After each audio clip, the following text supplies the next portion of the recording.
কুমিল্লার মনোহরগঞ্জ উপজেলা বিএনপির সাবেক যুগ্ম আহ্বায়ক আবুল কাশেম আওয়ামী লীগের দায়েরকৃত মামলায় ৬ মাস কারাভোগের পর জামিনে মুক্তি পেয়েছেন। বুধবার সকালে কুমিল্লা কেন্দ্রীয় কারাগার থেকে মুক্ত হওয়ার পর তাকে ফুল দিয়ে শুভেচ্ছা জানান বিএনপির নেতাকর্মীরা। গত ২২ মার্চ গ্রেফতারের পর তিনি দীর্ঘদিন কারাগারে ছিলেন।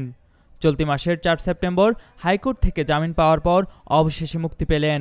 জামিনে মুক্তি লাভের পর আবুল কাশেমকে কুমিল্লা জেল গেটে ফুলেল শুভেচ্ছা জানান কুমিল্লা দক্ষিণ জেলা বিএনপির যুগ্ম আহ্বায়ক ও মনোহরগঞ্জ উপজেলা বিএনপির সাধারণ সম্পাদক অধ্যাপক সরোয়ার জাহান ভূঁইয়া, সাংগঠনিক সম্পাদক মাসুদুল আলম বাচ্চু, সাংগঠনিক সম্পাদক মোবারক হোসেন ও সরসপুর ইউনিয়ন বিএনপির সাধারণ সম্পাদক আনোয়ার হোসেন ভূঁইয়া সহ অন্যান্য নেতাকর্মীরা।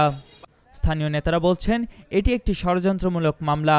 রাজনৈতিকভাবে হেনস্থা করার জন্যই তাকে মিথ্যা মামলায় ফাঁসানো হয়েছিল। কুমিল্লার কাগজ, নিউজ ডেস্ক।